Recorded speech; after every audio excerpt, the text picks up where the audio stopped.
Everybody muted? Yeah. Yeah, Patrick, you can start. Hi, everybody. Good evening.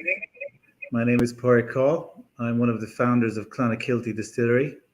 We're based on the southwest coast of Ireland. I'm actually based in Florida. My role is I'm responsible for the expansion of Clonakilty in the US and Canada. So I'm actually an accountant. I'm not a distiller, nor am I involved in the day-to-day runnings of the distillery back in Ireland. I'm over here on the US side. So it's great to be here. Probably not too many of you know really who we are. We're one of the sort of new distilleries that sprouted up in Ireland over the last 10 years. The idea came out in 2016. Michael, whose farm basically the distillery is built around, he's a ninth generation family, Scully family in the southwest, down in the town of Clonakilty, hence the name. And he came up with the idea of the distillery. That was in 2016. We built the distillery. We started distilling ourselves in 2019, and we distill ourselves single pot still mostly. So what we're trying tonight will all be source whiskeys still. We're just transitioning to our own single pot still at the moment, but this probably will be the last tasting that I will do with 100% source whiskeys. So if I can, I'll just give you a short 4-minute video of Clonakilty, sort of to explain a little bit about the place itself. Pictures tell the story much better than my chatting. So I'm going to play this video. It's only like 4 minutes, and then I'll come back after that. Can you see the video? The story of Clonakilty Distillery starts just outside the town at the Gallyhead Lighthouse, an area of incredible natural beauty. Our fields at the foot of the lighthouse are the perfect environment to nurture and grow the finest of barley, exclusively for our own uniquely Irish single pot still whisky. Centuries of sea mist, soft rain and salty ocean spray provide a complexity to the soil that permeates right through to each individual grain. The Scully family, founders of Clonakilty Distillery, have farmed this coastal land for 320 years and 8 successive generations. As custodians of this majestical slice of coastline, we trust our soil, our Atlantic maritime climate, and our untouched water aquifers. At the distillery, here at the waterfront in Clonakilty, we use this barley, in addition to barley carefully sourced from local farmers, to produce our own distinctive new make spirit. Our 3 beautiful copper pot stills have been handmade to perfection by the family of firm of Barrison in Italy, who have a tradition of craftsmanship of more than 100 years. Specifically designed for a triple distilled Irish pot still whisky, the still house is largely manually operated, just giving Paul, our head distiller, the opportunity to fine-tune and lovingly handcraft each individual batch. The tall neck stills naturally produce an elegant spirit, while the unique mixture of malted and unmalted barley will give the spirit its wonderful complexity that can only be achieved from an Irish single pot still. For cutting our new make spirit, we source the purest of water from our own dedicated well at the Scully family farm. Remote and unspoiled, the water is drawn from deep within the ancient rock formations by our ocean cliffs. Cold, unadulterated freshness, generously gifted by Mother Nature herself. This cutting and cask filling is done on the family farm at our Atlantic Ocean warehouse, 200 feet above sea level by the cliff edge. It is where we mature the finest of whiskies. Pure, clean air, transported across thousands of miles of Atlantic Ocean, providing a freshness unspoilt by human intervention. This is a magical place with a unique and special diversity of climate. Like the ocean itself, it is ever-changing, from the wild Atlantic storms to the glass calm reflections of a perfect summer's day. In this dynamic, natural environment, a whiskey will only sleep for a short while, instead interacting with the wood and the angels to develop a unique and distinct maritime flavour. Just as the alcohol vapour evaporates from our barrels, the sea salt-laden air permeates through the wood, over time imparting its unique flavour to the whiskey inside. After 320 years of farming the land at the known, we're used to living on the edge of Europe in a place apart. Now is the time to embark on a new journey, to give something back, to share, to craft spirits that feed the soul. We invite you to join with us on this very special journey.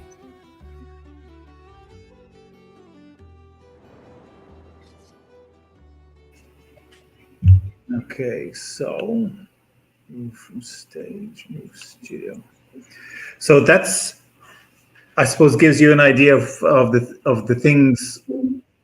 When we started out the project in 2016, we thought it was very important to create this sense of place. So to try, we added on some fields onto the farm where we could grow as much of the barley ourselves. Now, we don't grow it all there. We grow as much as we can. The rest of it is sourced within like 13 or 14 miles of the distillery. So everything is about the sense of place. It's about, this sort of traceability. Everything that comes through the distillery, we know where it's come from. You saw a picture of the warehouse. I think the drone floor of the warehouse.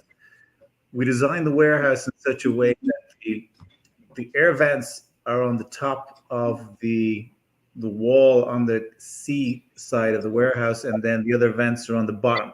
So we want to design so that the whole sea air goes through the whole right way through the warehouse.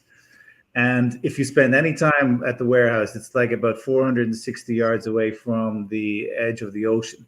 The salt on your lips you'll get within 5 minutes straight away. So it's going to be interesting. I think it's not something that you're going to detect straight away, but definitely, over the next years, the influence of the sea into the whiskey would become, more and more sort of detectable. And of course, as much of we grow probably half of the barley right there at the edge of the ocean. That the salt influence on the earth and obviously on the actual barley itself has to be tasted as well. So I suppose we should start with the first. I once did this bourbon course, and the guy spoke for like 45 minutes, and we had like 4 bourbons in front of us, and it drove me crazy. So if we want to start with the red dot, and it's interesting. The 3 whiskeys that you're going to try are, as I said, they're all sourced, but they're all different, and they appeal to sort of different palates. So the first one is single malt, but it's a double single malt. So double distillation is obviously more common in Scotland than it is in Ireland, but obviously you have triple distillation in Auchentoshan in Scotland, you have double distillation in Ireland as well. This is a double distilled single malt, and it's finished in Chateau Lacredon casks, so French wine casks from Bordeaux. And when I do the tastings and somebody comes up to me in the liquor store and I ask them what's their sort of go-to whiskey, and say, oh, I'm Scotch, I'm a single malt Scotch guy, I don't like any of that Irish whiskey stuff, I say, okay, try this first and then tell me that you don't like Irish whiskey. So this one does appeal to the Scotch whiskey drinker. It has a lovely nose. I detect honey on it, plum, berries on the nose. It's 46%. None of the whiskeys you're going to try tonight are chill filtered. There's no caramel added. This is another one of the things that we're pretty strong about. We want to try, to try and leave as much of the original flavors of the whiskey in the bottle. So, Sláinte. Sláinte. Please, we start the first one.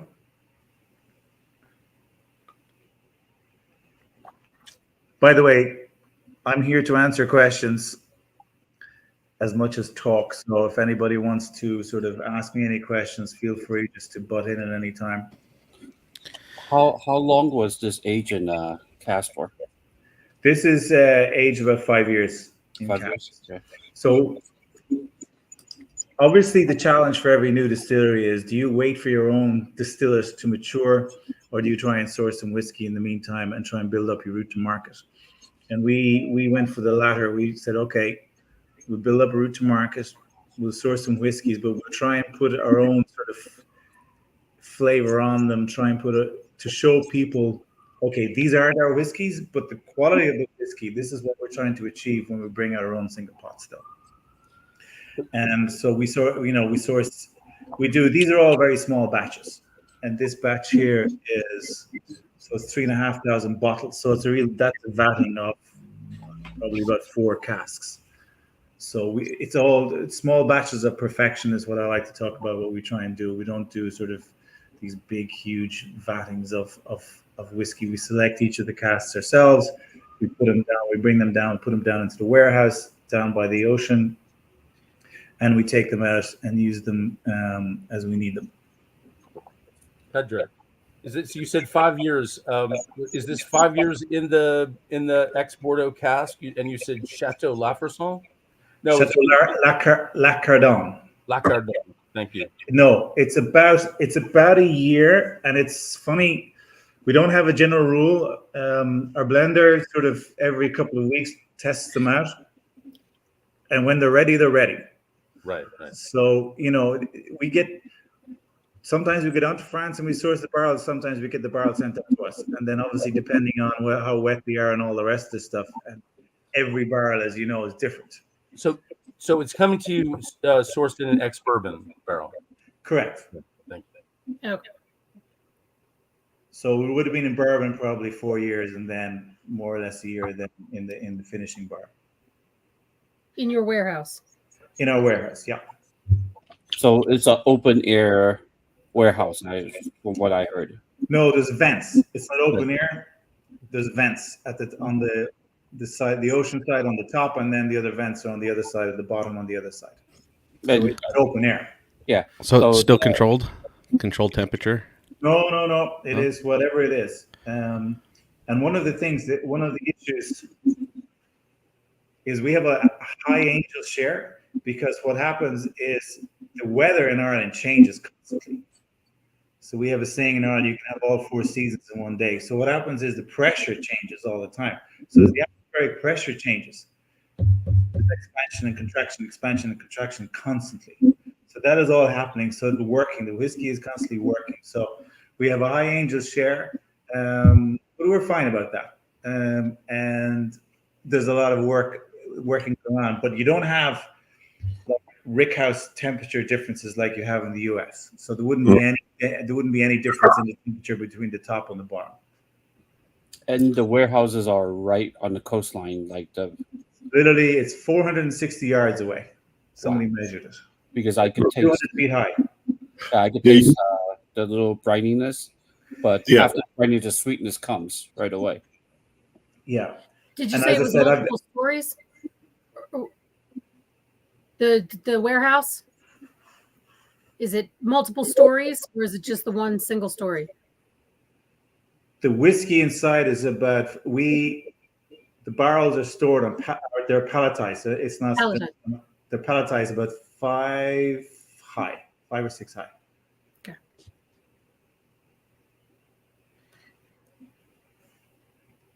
The brininess is interesting. It adds definitely a complexity to it. Yeah, it is. It's interesting. When we started out, so this was Michael's idea. Michael, who was you heard talking there, and it's his farm. I've known Michael for many years, and he asked me to get involved in the project way back, 2015, 2016. I said, listen, Michael, I know nothing about whiskey, to be honest, and I don't really want to get involved in projects that I know nothing about. And he said, well, listen, as I said, I'm an accountant. So he said, will you help me put together this sort of business plan? I said, no problem. I can Excel. I have no problem working with Excel. Whiskey, not as much. So we went on this journey of learning. I did. And part of that, we went to Islay. And one of the places we visited in Islay was Kilchoman, which both of us sort of said to ourselves, that's a really perfect concept. They're small, but really punching above their own weight. Everything is done properly. There is no rush. It's not about, creating or making the maximum amount of whiskey as possible. It's about making the best whiskey possible. And we took a lot from Islay. We definitely took a lot from Kilchoman, and it gave us a lot of ideas. And Anthony Wills was really helpful. We sort of walked in, and I don't know if he knew us from Adam, but he gave us some time. It was great. And I think I've been involved in different industries, and whiskey is one of the great industries where people are very helpful, no matter who they are. And we try and keep that tradition as well. When people come to us, he said, listen, you got to do this, don't do this, do this, don't do, so he was giving us guidelines. Mm-hmm. And we have it in Ireland as well, that Middleton, so obviously Irish Distillers, they do a lot of courses for the newer whiskey startups about wood management and all the rest of the stuff, because I think they also see that it's in everybody's interest that there's no bad whiskey floating out there. That one or two brands who just don't make proper whiskey are going to sort of bring down the rest of the. So obviously it's in their own interest to do that as well. But it is helpful, and there's always somebody on the end at the end of the phone if you need some sort of advice and stuff. So that's really good. But one of the things, so the second learning we got from Scotland at the time was, if you look at we were in this bar in Edinburgh. I think it's I can't remember the name of the bar, but it boasts the biggest amount of Scotch in Scotland. And we were sitting by the bar drinking. We couldn't recognize, I'd say, about 90% of the labels. So we said, well, if we're going to do a label, we want people to be able to see the label front and center, the name of the whiskey, right? And reasonably be able to pronounce it. There were two Japanese people beside us, and they wanted to try all the whiskeys, but A, they couldn't pronounce it, and B, they couldn't see what the labels were because the lights were down low. And I remember thinking to myself, there's a little lesson there. You got to make sure that your label is legible and reasonably pronounceable, because in a lot of places the bar staff don't have the time to explain to people. So it's like, what do you want? What do you want? What do you want? So there were sort of lessons, I think, that I took back from that little bar in Edinburgh. But we had a great little tour. Every distillery we went to was really helpful. But again, Islay obviously is, the whole sea influence and everything is also part of the whole Islay experience. We're not going to do peated. If anybody wants to ask that question, we've thought about it. It's difficult to do. There's very little peated malt in Ireland as well. A lot of the peated malt is sent out of Ireland to be malted. So it's not something. That's one of the things we didn't pick up from Ireland is the peatiness. I was going to ask that. I'm a Talisker in Lefroy, so. Oh, you're. Well, so there is a distillery that's by the sea that makes an unpeated single malt of excellent quality. It's Old Pulteney. Old Pulteney, yeah. And I'm a big fan, and I definitely get the salty notes in Old Pulteney, and I get it here too. But here, of course, it's had a lot. In the salt.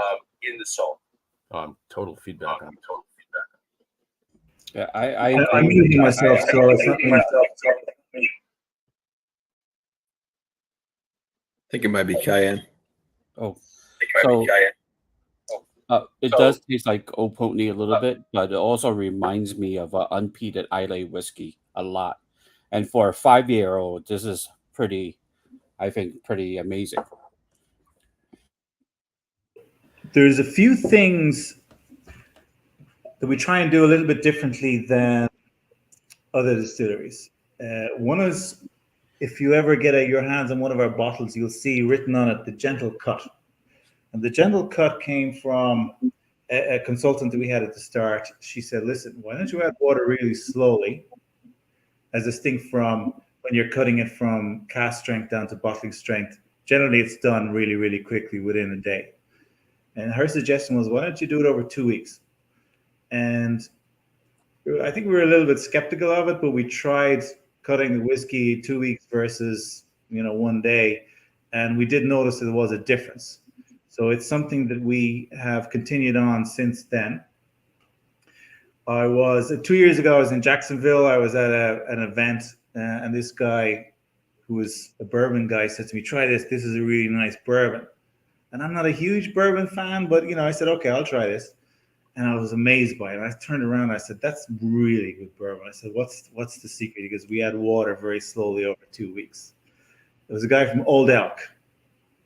So they have the same, I think they call it the slow cut. They have it on their website. So they went and they got a scientist to do the analysis from a chemical point of view as to why adding water very slowly versus adding water quickly does make a difference to the whiskey. And it really does. And I think there's another distillery, I think in Texas, that does it as well. There's not that many, and the reason is obviously very easy to understand. You need a lot of space to add because you have the bulk containers and you're adding water very slowly and it's like all over the place. But it does make a difference. And that's one of the things that we're definitely going to continue doing. The other thing we do is minimal filtration. Basically, we have a 31 micron filter versus generally a standard of 8 or 9 microns in the industry. So basically, other than char, all of the flavor gets into the bottle. And this is something that I spoke about earlier on about trying to keep as much of the flavor, the natural flavors of the whiskey in the bottle rather than chill filtering it, maybe adding caramel. I know a lot of people say adding caramel doesn't have an impact on the flavor, but to keep it as much as we can to the original that came out of the cask is something that we're trying to do. And it does create differences in batches. So again, when you're vatting between 4 or 8 casks, sometimes the color is completely different. And it's not that the flavor is any less because it's a little bit lighter color. And I think a lot of people get confused. And I think it's a natural thing that, if you see a lighter color, you think there's less flavor on it. But I've definitely tasted some of the yellow, I'll talk about at the end, the yellow one, the single batch double oak, where there's a huge amount of flavor and you'd look at the color of it and you're wondering where the flavor is coming from. So, it's not really, there's no real relationship between the color of a whiskey and the flavors if it's done properly. Do we want to move on to the second one? So the second, the green. Yeah, Patrick, I have a question. Where do you source from? Whom do you source from? I'm not allowed to say. Okay. But we source from the east part of Ireland. Let's put it that way. We don't, there's any, so we don't really get into it. And you said before this year's end, your distillates will be bottled, right? Our distillates now, this one I know from the batch number that there isn't our distillate in it, but our single pot still is starting to appear in the next whiskey that we're starting here, the port cask and the single batch double oak. And our actual single pot still is being released in Ireland in a month's time, and in the US on the 1st of September. So basically, it's going to be a 5-year-old single pot. And as you probably know, single pot still takes the longest to mature, and that's why we decided to wait as long as basically as we could before bringing it out. So this second one is it's the green dot. This is a port cask finish. And this is one of the ones that we've had in the US since we started. So this one and the final one basically have the same malt grain blend, except that this has been finished in a port cask. And again, it's about generally between 6 and 9 months, depending on the Oisin, our blender, when he decides that this is ready to be vatted, we take it out. So we don't have a sort of a general rule about it. But again, to go back to my example when I'm talking about when I'm doing tastings, if somebody comes in and they say they're a Scotch drinker, I put them to the first one. If they say, no, man, I'm a bourbon guy, I don't like that any Irish whiskey, then I say, why don't you have a try of this port cask? Because I think a little bit of the sweetness of the port cask appeals to the bourbon drinker more. And I think it's a really sort of nice, gentle sort of transition whiskey from those people who are dyed-in-the-wool bourbon drinkers who may not have too much experience with Irish whiskey. And this is it. So it's 43.6 ABV. Again, non-chill filtered. There's minimum filtration in it. So again, as much of the flavor as possible, we try and put into the glass. So can you tell us where you're sourcing your barrels? I mean, that the first whiskey, the Bordeaux cask, just absolutely lovely. The fruit notes that were coming out of that. And if this is the same distillate going into both, I mean, are these vastly different places you're sourcing from? Or is that port and Bordeaux? So it's coming from the Douro Valley. We're getting the cask stuff from the Douro Valley. Okay. Generally what we do, well, this is different now. This is a blend. So there's both single malt and grain in this. But so the first one was obviously single malt. So because of the fact that Cork, so where Clonakilty is, and France isn't that far away, it's easy for us to go down and not source the barrels directly from the suppliers, but going through different brokers, but smaller ones, and visiting where they came from the chateaus or whatever, and being able to know where it comes from. And we deal with the smaller brokers, barrel brokers, so they know that they have to send us good quality barrels that aren't too dried out, and that we don't have to do too much work with them when they come up. But this is Douro Valley, so it's obviously port cask finish, so it's a different. So it's been in most of its life in the bourbon barrels, and then gets the 6 to 9, max 12-month sort of finish in a port cask.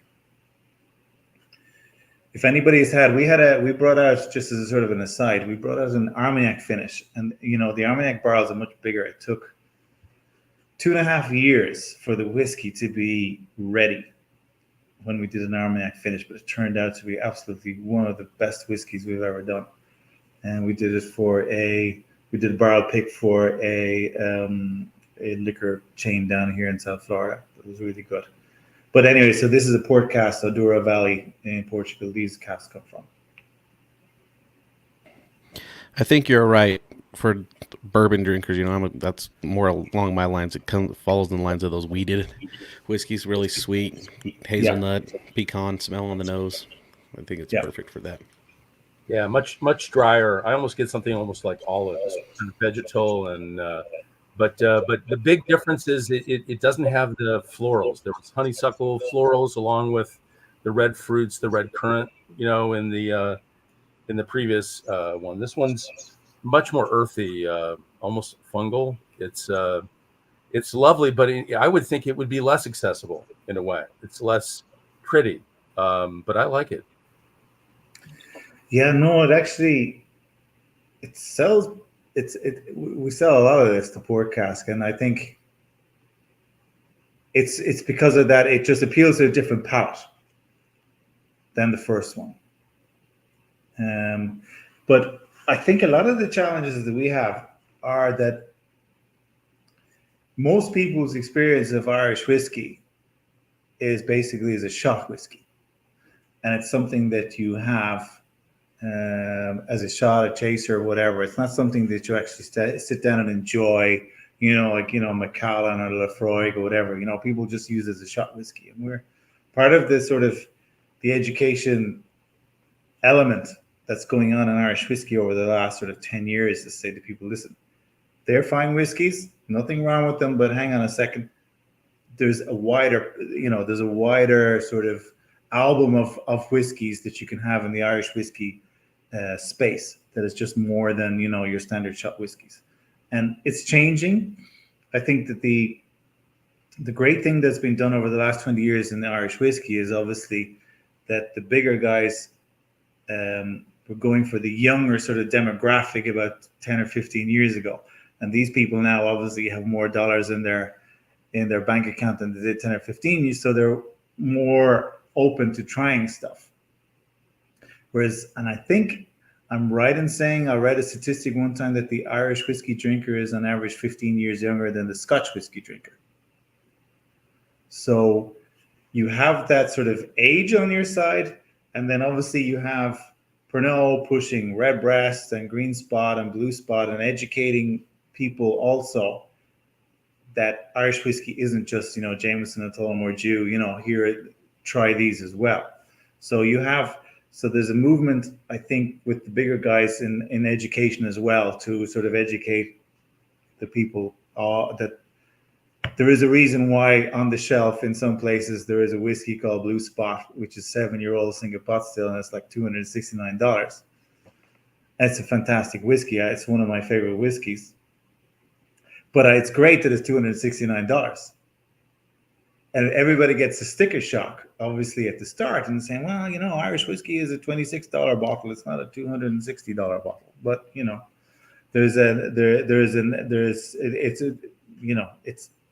they're extending out that sort of the line to that sort of high end stuff. And, it brings everybody up. So that sort of the rising tide lifts all boats, as they say. Speaking to the first two that we've had, obviously very different noses. The first one was a very powerful, floral, fruity nose, and a very different experience than the second one, but there's still an underlying similarity between the two. They feel related. Like a lot of times, a lot of whiskeys are finished, and it's more about the finish. It's this has I don't know. These are my first two I've had from you before, so.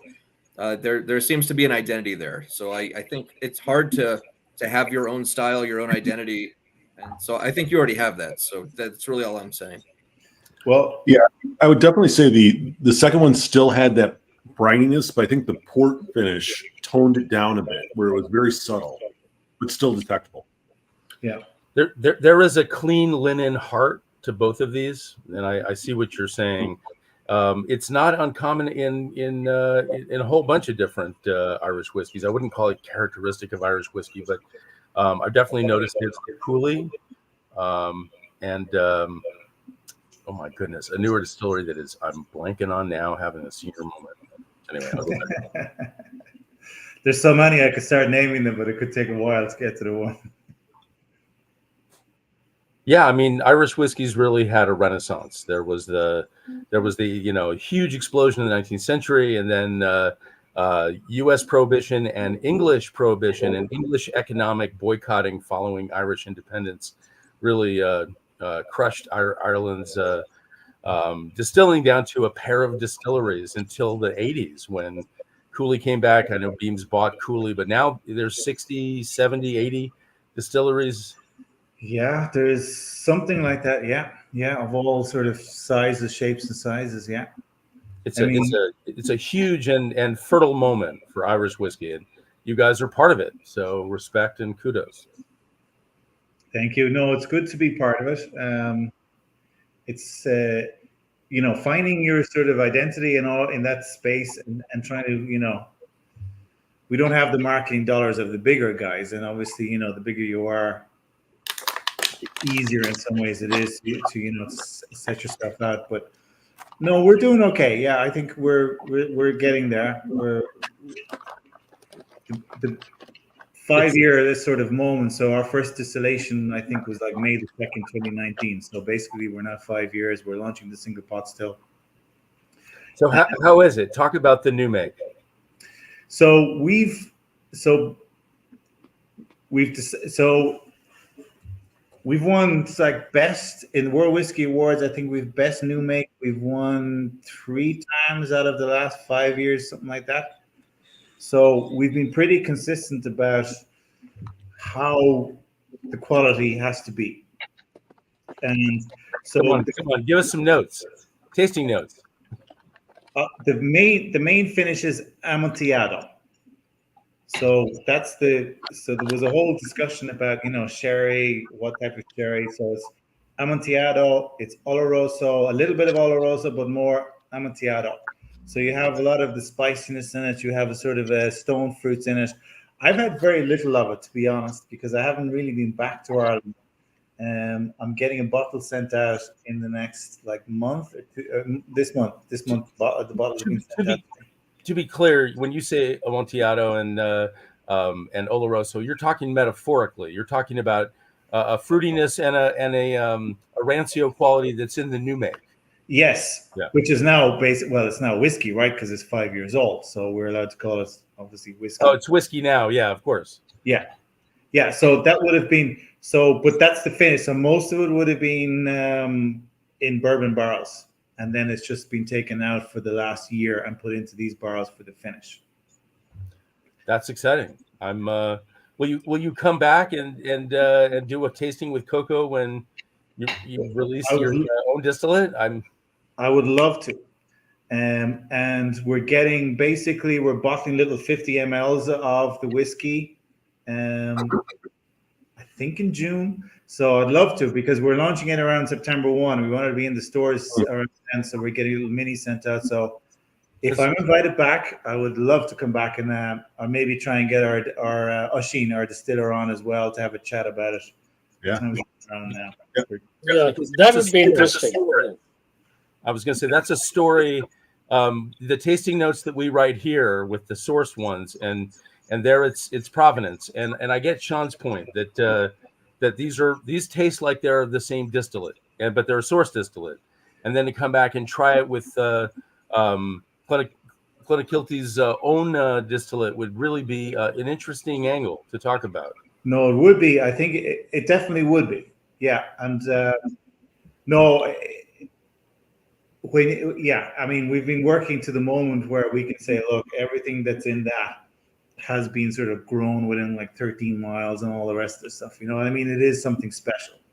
I know for us, obviously, there's a lot of talk about terroir, but also the sense of place is important, traceability. I think more and more, when I mentioned traceability, I think around 5 years ago over here in the US, nobody was really interested in it. But I think more and more now, people want to know where their food is coming from, what they're consuming, where it's coming from. And, so it was always something that we thought was important. And it's coming to fruition now. So that's a Waterford's angle. They're doing individual farm and talking about provenance. Yes. Yeah. Yeah. That's theirs.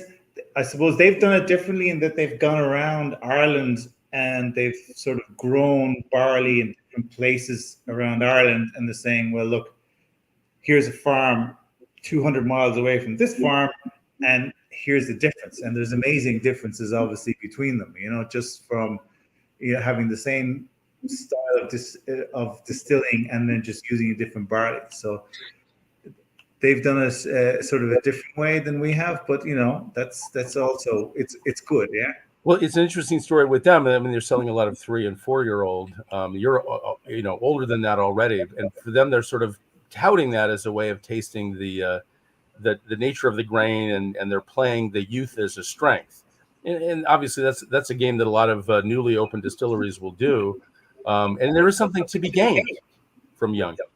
I just want to say, the green, if you add water and give it 10 minutes, it evolves in a nice way. Can you guys see the pictures I'm sharing now? No. So it says StreamYard is sharing a window. See, but you can't see what I'm sharing. No? Oh, now you can. Yeah, there it is. There it is. Okay. So on the left is one of our barley fields. You can see it right at the edge of the ocean, just as it's cut. I think it's a nice picture. On the right is a more interesting picture. So on the right, you see two different types of barley grown side by side. The barley on the left is Goldthorpe, and the barley on the right is Concerto. So Concerto is a barley that's used, pretty common in Ireland and in Scotland. And Goldthorpe is something that was grown 100 years ago, and then it sort of faded out. And you can see, obviously, you don't have to be a farmer to understand that if you're growing the barley on the left, you're going to get a lot less yield than the barley on the right. You can see the density of it on the Concerto versus the Goldthorpe. So there's a 30% less yield on Goldthorpe. We got, I think it was a pound of it, and we went through. So we have like 2 barley growing seasons in the year in Ireland. So we basically brought it up to like 40 tons, and we distilled Goldthorpe about a year and a half ago. This one, and what we did was we emptied out completely the system. So we didn't sort of just move from the normal single pot still distillation to Goldthorpe. We cleaned out the low wines, the feints, all the receivers were emptied out. So you probably know how it works with triple distillation. You add back in the feints and the low wines, so that there is a continuity in it. We emptied everything out. So basically, we emptied out, we distilled the Goldthorpe, we stuck that in barrels, and we stuck it in the back of the warehouse. And we won't touch it for another 5 or 7 years minimum. But we wanted just to make sure that everything that is going to be, when that Goldthorpe comes out, our single pot still Goldthorpe, that is the real deal. It's not something that is a transitional whiskey between Concerto. Let's distill Concerto, let's distill Goldthorpe, but we won't, there'll still be some influence of the Concerto, and then we'll go back to the Concerto again. So it's going to be an interesting project. As I said, it was like 30% less yield per acre than the Concerto, but it's something. So I think the Department of Agriculture gave it to us. They gave it to Waterford. I think they gave it to 2 more distilleries as well. I'm not sure. They gave it to a limited amount of distilleries anyway for growing, and we had to sign a contract that we weren't allowed to actually sell it on to anybody else. It had to be our own use and all that sort of stuff, which obviously we're happy to sign. But it's going to be an interesting one. I think it's going to be really interesting to just the flavor again. Going to be distilled the same way. We don't have an automated cuts. They're done basically by the distiller, so it's not an automated system. But it's going to be interesting to compare it side by side with our normal pot still and the Goldthorpe. Before we move on, I'm just how excited I am to see this happening. I didn't mean to interrupt you, but part of the work that I do is with heritage grains.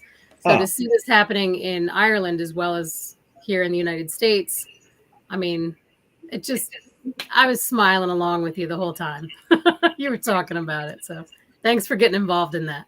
No problem. I went with Michael to the Department of Agriculture, to the seed bank, when they gave us the seed. I didn't actually appreciate at the time the significance of what they were doing, giving us, the whatever amount. They didn't have an awful lot of it, but they gave us, a decent percentage of what they had, and I didn't realize we would have had photographs taken and stuff if I knew what we were doing, but we didn't know.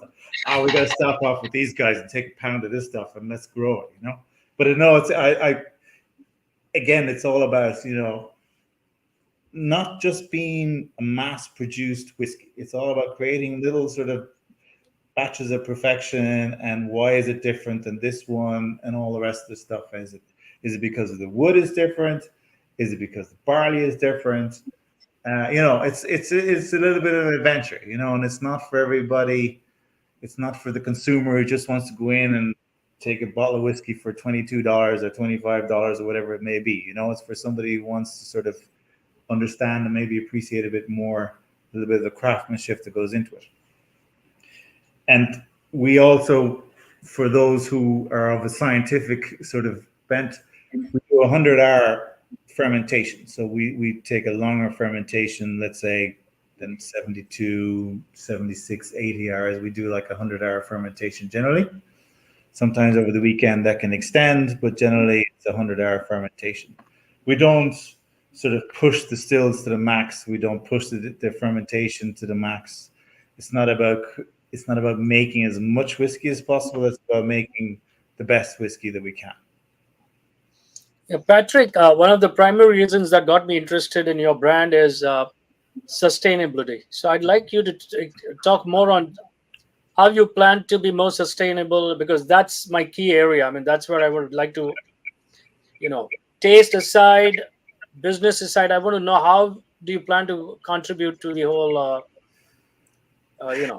Yeah. So in terms of sustainability, we've basically taken out plastics out of the system. So we don't have any plastics. We don't use any plastic. The electricity that we use in the distillery is 100% renewable electricity. And obviously our carbon footprint, having everything grown within 13 or 14 miles of the distillery, we're trying to reduce generally our carbon footprint as much as we can. We reduce the weight. So these bottles that I'm showing you here, we have discontinued these bottles. So we have a bottle that is 22% less glass. And it's now, I think it's 40% recycled. It's like 60-40. So it's either 40% recycled or 60% recycled glass. So we've tried to use as much of that as possible as well, while keeping the clarity in the bottle. So that's where we're at. We still use gas for the stills for creating the steam. But other than that, we're trying to, we recycle the heat as much as we can. And as I said, it's 100%, all the electricity is 100% renewable. Are you planning to transition away from the gas? We can when we find a solution for it, yeah. Yeah, that was what I was trying to touch on, because I'm scrolling the website. Is you got the WDC? You guys are a proud sponsor of that. The Welltel is on your logo. So that's where I was trying to go. So the whales are interesting because the whale, which travels basically from Greenland down over as far as Japan through the year, stops off just in Galley Head, exactly where our barley fields are. So there's a huge amount of whale watching goes on, between like June, July, August to the start of September. So you'll see whales all the time there. And that's why we have the whale's tail logo. And if you go to the distillery, there's like a big whale's tail outside of the distillery as well. So it's part of, and the Whale and Dolphin Conservation Society, they're based out of Boston. And we sort of touched base with them 4 or 5 years ago, and we're more than, delighted to help them do what they do.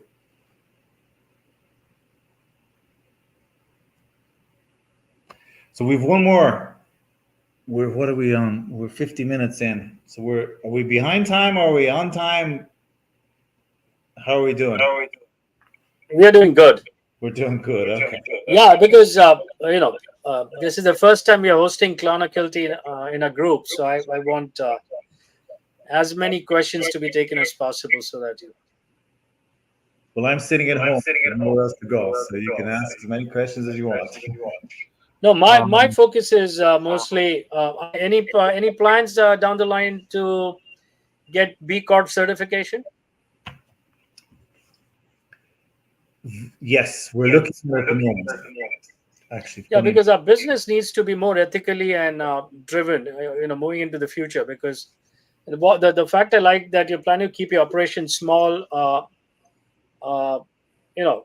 We've had enough of these big corporate. I mean, I have nothing against them, but the fact is, we are moving into a completely new era where I feel we have to take into cognizance the impact we have on our environment, our surroundings, and how we, there has to be a mission behind every business. And the fact that the reason I decided to host Clonakilty is I went through your business plans and pretty much everything before I decided to have you on board. So I'm really impressed, and I hope you can carry on with that process.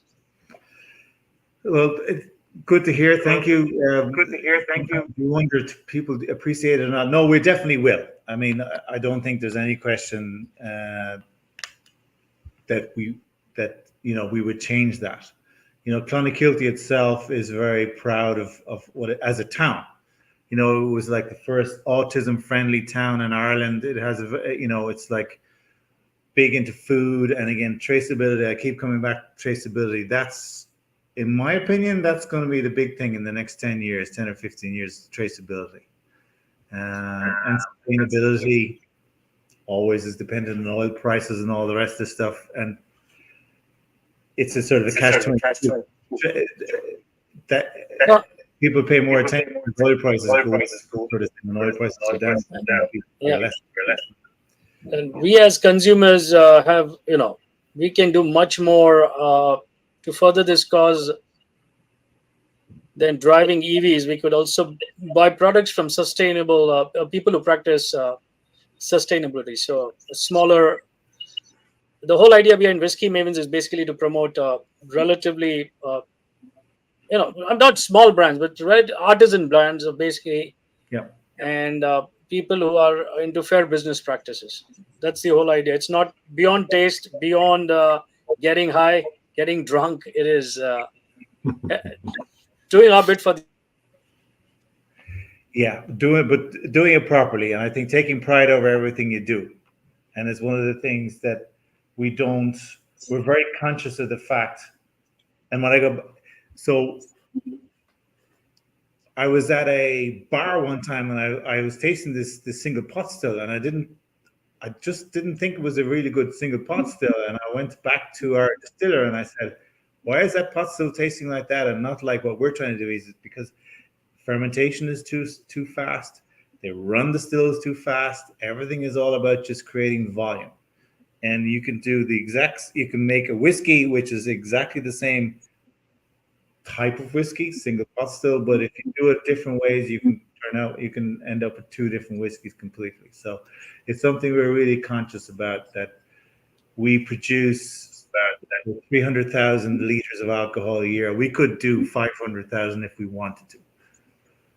But can you talk more about the decision making behind those decisions when you're choosing to use the grain that you're using, when you're choosing to do these longer fermentation times?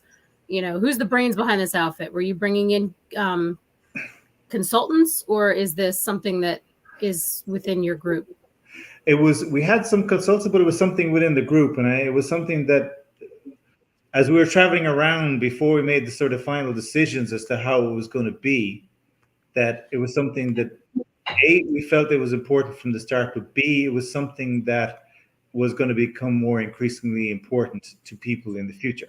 So basically start out the way you want to continue. And that was a sort of decision making.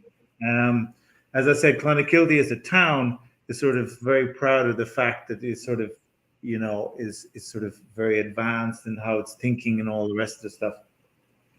And Michael is also of the same, that we didn't want to be just another mass producing distillery. We wanted something. He's now 9 generations. It was 8 when the video was shown. It's now 9 generations of farmers. So they wanted to say, okay, we've been in charge of the land for this length of time. Hopefully there'll be another 9 generations after. So we don't want to destroy anything. And Ireland, because of geographically where it was, we're very lucky that there is very little pollution in Ireland. There's very little pollution because there's very little industry in Ireland, because we're just this small little island on the west coast of Europe, and basically didn't make any sense to do any production of anything sort of harmful. But after 2008, 2009, when there was this huge financial crisis, obviously in the whole world, but Ireland was one of the countries that suffered the most. We were hugely exposed to the financial crash. And there was a lot of thinking afterwards from the government of Ireland down, saying, okay, what are we good at? So let's just sort of take a step back and not try and be, a financial center. That's not necessarily what we're good at. What are we good at? And it was one of the things was actually we have quite good food. and we don't have, we're living on an island that isn't very polluted and stuff like that. So maybe we sort of concentrate on that. And so there was a huge amount of emphasis from the government on creating food independence and all the rest of the stuff. And I'm not sure of the statistic, but I think we produce like 5 times more food than we consume or something like that. So we're one of the New Zealand, Ireland, and a few other countries that are like way ahead in terms of food safety and sustainability and all the rest of the stuff. And so one of the learnings that came out of the crisis of 2008, 2009 was, well, let's just go back to what we're good at, and it's food.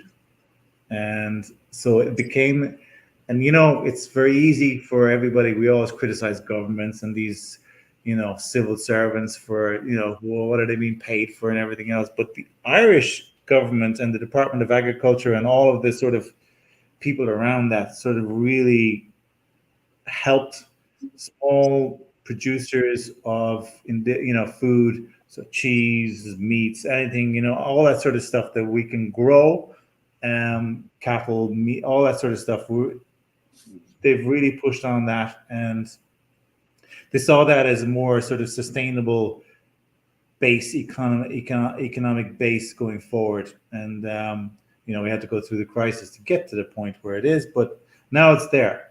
And we have this what's called Origin Green, which is again Irish government sort of sponsored certification, where we have to do countless sort of reports to show exactly how we cut out the plastic, where everything is coming from, what have we done in this area to reduce our footprint, and all the rest of the stuff. It's a constant sort of pushing us to be as sustainable as possible, and creating the least footprint as possible. And I think the payoff will be down the road. It definitely isn't now, but for sure, 5 years, 10 years, it's going to be something that people will appreciate. I have a few questions. One of the questions is, where can I buy this in New York? Whereabouts in New York are you? City and Manhattan. Ambassador Wine and Spirits on the east side, for sure. Have it. Sorry? I'll check it. Is it Astor Wines? No, Ambassador Wine and Spirits. Ambassador, okay. The UN building. Okay. Fifth Avenue Spirits, I think, have it as well. If you go down to the bars down around the Dead Rabbit, there's a couple of Irish bars that have it down there. There is one bar on the Rocks. Have you been to On the Rocks, that whiskey bar on the west side, Upper West Side? I haven't been to On the Rocks, but I'm not too far away from Dead Rabbit. Dead Rabbit is actually probably 15 minutes away from me. Well, if you go down to the Dead Rabbit, we did a collaboration with Catoctin Creek, so the rye guys out of Virginia. So we did a barrel swap with them, and they sent us some quarter casks. And I'm a rye more than bourbon in terms of American whiskey. I love rye whiskey, and I think the Catoctin Creek collaboration and having the Dead Rabbit is one of the best whiskeys we've ever made. Beautiful whiskey. It's like 60 ABV. So no, it's 115 proof. I think something like that. Wait. You did a rye finished Irish whiskey? Rye cask finished? I have it here. I have my water. Yeah, it's 62% ABV. So I was wrong. 124 proof. I think Laura and I are going to need samples of that. I'll put it in. If we do another tasting with the single pot still, I'll grab a bottle of Catoctin Creek and I'll put it in the samples as well. Beautiful. Oh man, Patrick, were I to change the whiskey, maybe were I to change the name of Whiskey Mavens, I would have called it Rye Advocate. It's pretty much everyone here. I mean, at least me and Laura here are big rye fiends. So I love rye. Anything for rye. I love rye. Yeah, I am as well. I really am. Yeah.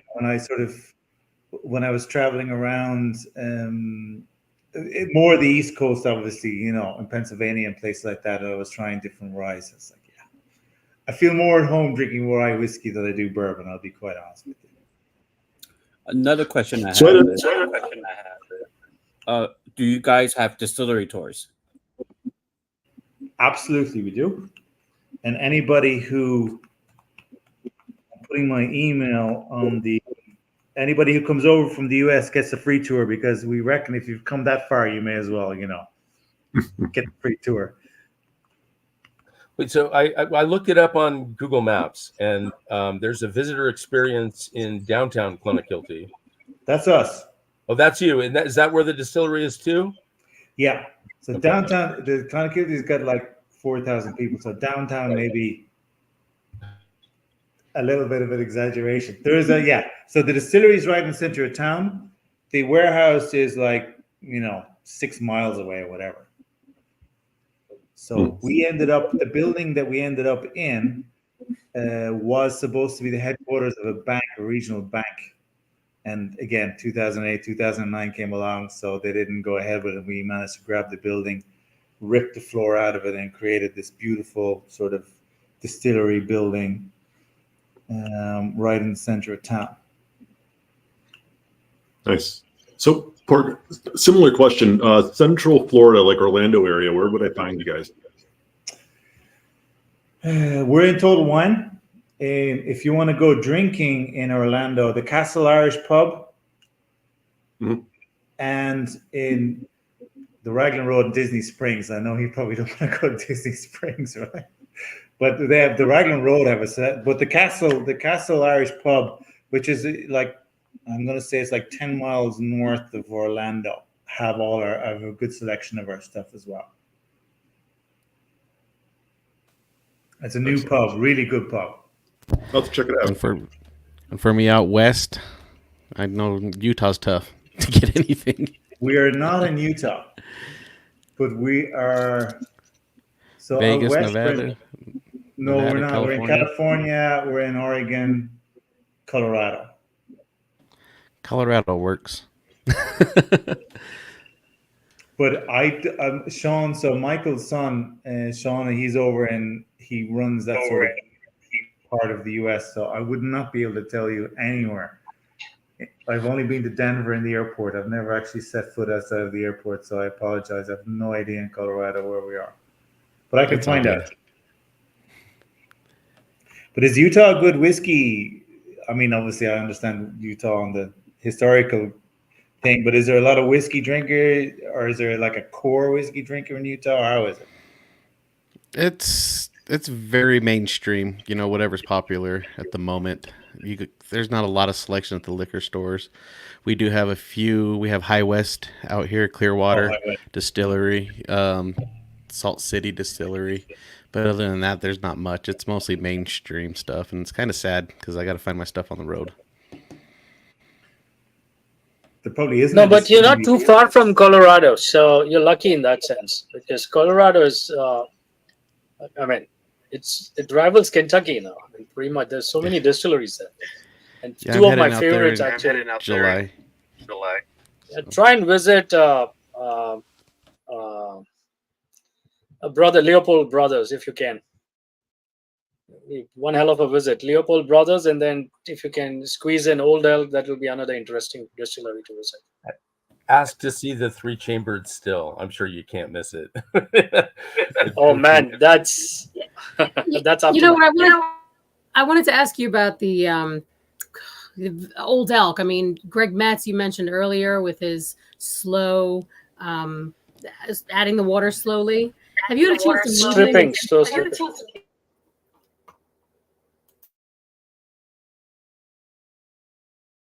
Did that not come through?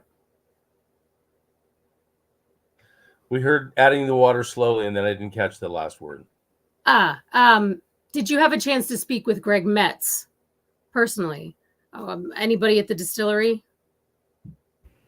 at Old Elk? Is the question to me? Is it? Yes.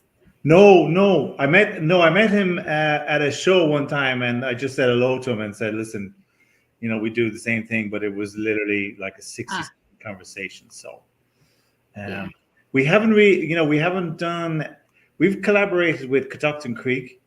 We've collaborated with Garrison Brothers down in Texas. We've done a barrel swap with them as well, and we brought out a whiskey finished in their barrels, which is really interesting whiskey as well, because obviously they have completely different sort of environment where their whiskey matures. But no, we have done nothing with All Out. I just stole their scientific knowledge from their website. Well, he's from a Seagram's background, so he was actually instructed by the godfather of rye, which is Larry Ebersold here in not in Pennsylvania. I wish, but he's basically the man behind the whole rye movement in America. And so, if you like rye, MGP. Introduce yourself to Larry Ebersold and to Greg Metz, because the two of them were basically the guys who distilled all the whiskey we're drinking from MGP. Yeah, I mean, rye was a bit like Irish whiskey, right? It was really niche. It was, I don't know, such a small percentage of the total production. Now it's sort of growing, right? Yes, obviously that's the case now. Rye beat bourbon before Prohibition. Yeah. I know I'm going back a ways, but the reason that rye was able to survive and kind of piggyback onto the bourbon boom is because of what Greg Metz and Larry Ebersold did at MGP, because everybody was able to, secure barrels from that facility. Yeah.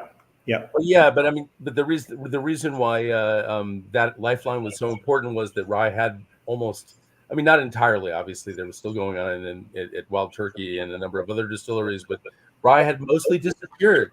Pennsylvania closed up, Maryland closed up, corporations locked down to a few distilleries, and the markets collapsed. I didn't know rye was still when I was drinking as a young one in the 80s and 90s, there wasn't rye.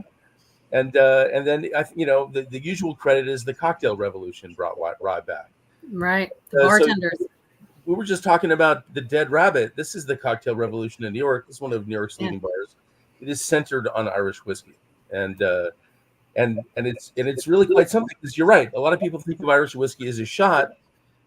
Powers has 3 swallows on and that's because it's very clean. There's a wonderful cleanliness, easy drinking quality to Irish whiskey, and that's true of the Epicurean ones. Even the 25-year-old Gelstons are light and easy to quaff. But yes, you're right. I mean, there's that lightness means that the grain can really come through. Delicate grain flavors can be really apparent in Irish whiskey. Yeah. This is great stuff. I'm enjoying it. I would guess Cooley, but you're right. I mean, it could be 20 distilleries, and I couldn't, Yeah. All right. I'm not going to try to make you say anything. You might think so. I couldn't possibly comment. I think was one of them. I didn't mean it that way. I know. But we should talk about the double oak. So the final one is our bestseller in the US. It's our single batch double oak. And when we talk about double oak, so it's finished in virgin American oak and shaved, toasted, recharred French wine casks. And hopefully I'm going to try and share this. Let's see if I can do it. Share screen, window. So here we go. Are you able to see that? Sorry, not yet. We can't see it yet. Not yet. It seems to take 10 seconds before it comes up. There we go. There we go. Good. So these are French wine casks. So they're shaved by hand, not by machine. And then they are what's called cold toasted. So basically this goes down into the barrel for 1.5 hours. And then what comes out is something like this.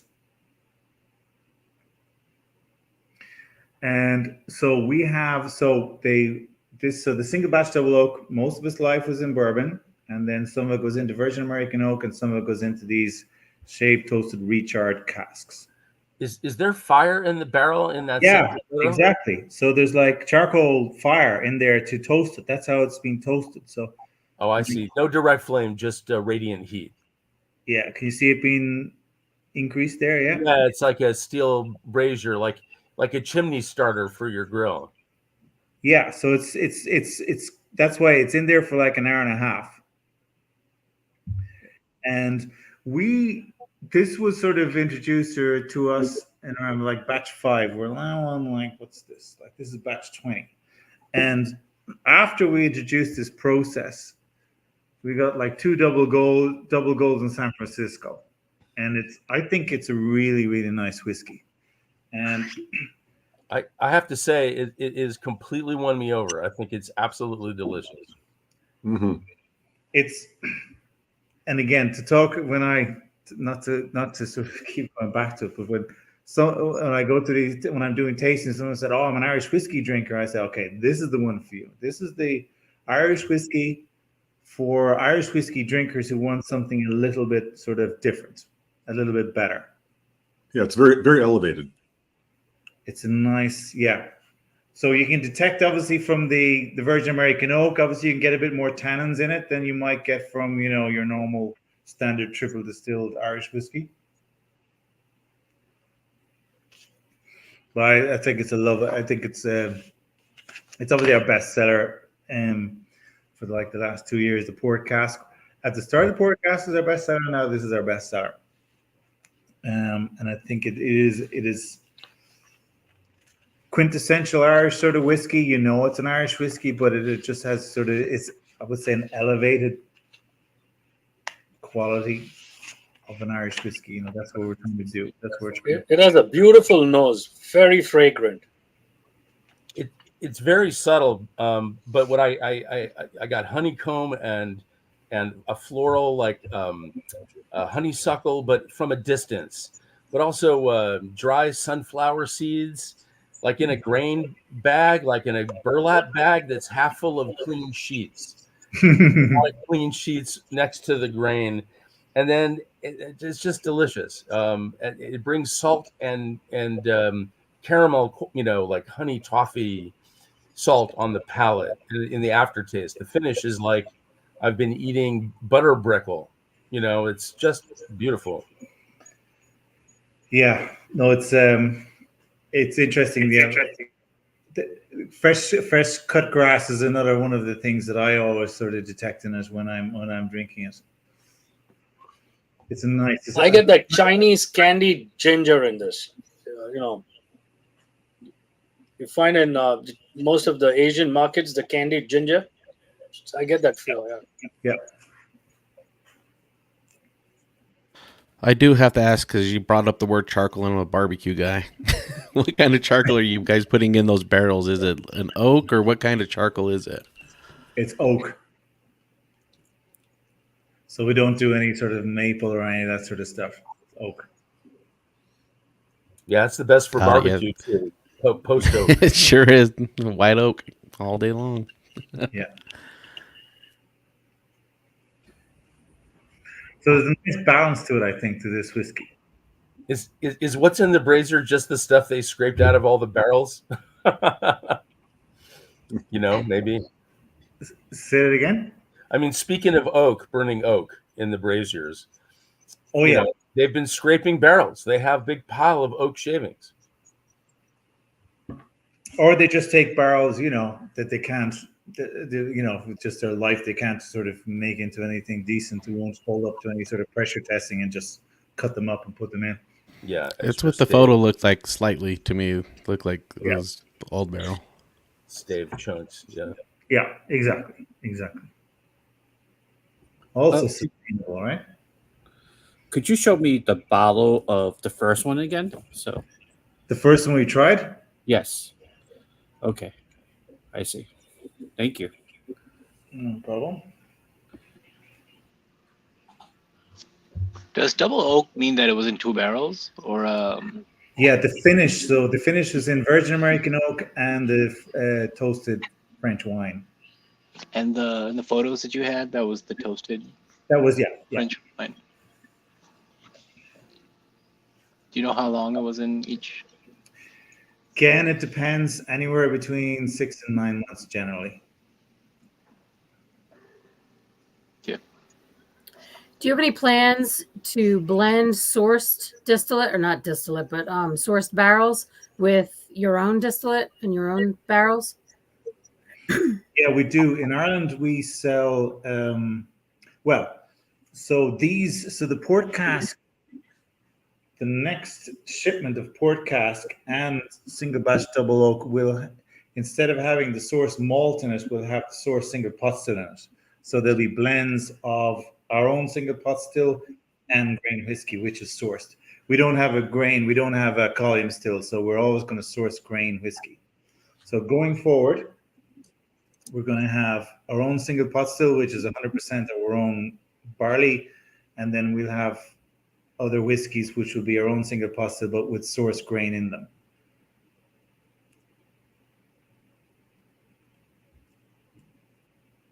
Is anybody else getting like a peppery back end? Mm-hmm. Yeah. Yes. I like that. Yep. But like a clean white pepper with a hint of citrus. Yeah, for sure.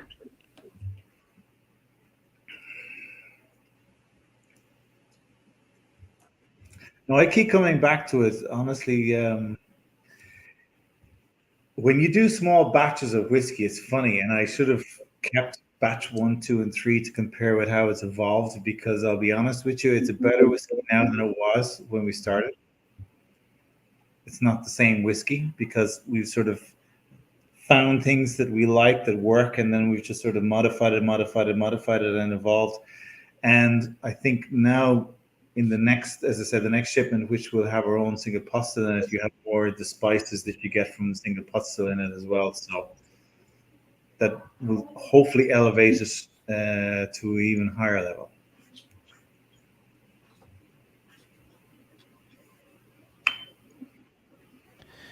Well, I think this must be everybody's favorite because nobody's talking.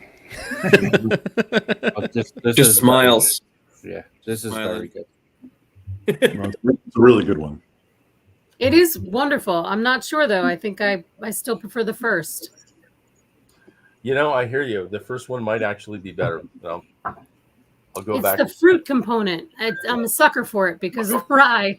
So the fact that it has that kind of dried apricot note to it. I like the first one as well. And for me, when I first tasted it, to me, it came off as something Japanese, and I thought I was like trying something like Yoichi. And first I thought maybe it was the same climate zones, same. But then I think after you mentioned that there's more of that brine salt influence, maybe it was that. Right? It's not the region. It was the climate influence. But I also picked up, like, in addition to like what you mentioned, I think you mentioned it was like a more floral note at the front. I picked up some cashew notes as well, like, or walnut on the tail end. Mm-hmm. The first one is probably my favorite everyday drinking one. I would say the third one has that mid note, has that brininess of the first one. Mhm. Then along with what Joshua said before, the toffee notes, the honeysuckle, everything. I mean, for something that's light, it's pretty complex. It's Yep. very, very delightful. Yeah, no, 100% agree. And I think Joe, which one did you prefer, Joe? I preferred the last one. I like the Yeah, I'm tossed up between the first and the last. Port was good, but I'm still trying to. And Sean, how about you? Sorry, just cut out. What did you say? Which one did you prefer? Oh, number one. I went back to one revisited. I was very impressed with number three. But the single malt beat the double oak for me on revisit. So I'm glad I kept a little bit. I think number 3 speaks to me more like an Irish whiskey. So, I mean, a complex, beautiful Irish whiskey, but that one speaks to me of the 3 the most Irish. Yeah, Laura, and that's kind of what I was looking for, was that elevated Irish whiskey experience. what's a good baseline for an Irish whiskey? Tough question. Depending on whether you want Protestant, are you Protestant or Roman Catholic? Oh, there's No, a game. I'm kidding. I like how. I mean, I personally Laura, like Redbreast. Redbreast 15, the Podcasto, Powers, That's a- John Lane Edition. If I'm sorry. Were you asking me something, Keith? There was some cross. Oh, so I mean, my favorite Irish whiskeys will be Redbreast 15, the Mhm. Podcasto, and the Powers John Lane Edition. Pretty much, and this now. I mean, this is. Yeah. I've had Redbreast, and I'm glad you mentioned that because the one I had was more of a cask strength. And Laura mentioned. Am I coming across with an echo, or is it just me? It's Cayenne. It's Cayenne. Mute kind of thing. Okay. Yeah, I can hear myself now. Okay. Yeah, and I like how Laura mentioned, oh, it tastes like an Irish whiskey, but a good one. So, I've also not had very good experiences with Irish whiskeys. And so that's why I think compared to maybe a Redbreast, which, I guess I need to try something that's not a cask strength. This, to me came off as like a more higher end. And starting with the very first one, I mentioned Yoichi, and then to the last one, or maybe it was the second one where you mentioned Amontillado. I picked up more of that, that sherry note as well. So, I don't typically find those things in Irish whiskeys, right? So this was a different experience to get that. glad to hear it. I mean, if we all had the same palate, it would be a really boring world, wouldn't it? So We'd all the- be one whiskey for sale in the liquor store, and that'd be it. Yeah, that's why I was very curious to hear about the different opinions and people who mentioned rye and picking up on more spicy notes. And that I think for me came off on the second one. It was a little bit more spicy, but the first and the last one were more on the sweeter side. Yeah. What struck me, as I said to you at the start, when I started in 2016, I didn't know anything about whiskey, but what strikes me that you have a whiskey that's in a barrel, and then by the time it gets to the bottle, you've lost so much flavor because of certain things that you have to do to get it into the bottle. And especially if you have an 80 proof whiskey, then you have to do chill filtering and stuff.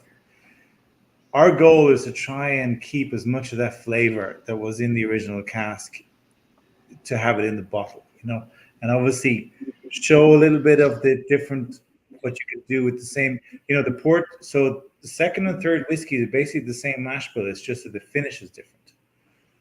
And they're completely different whiskeys. And they appeal to completely different palates. But it's the same whiskey. It's just how it has been finished.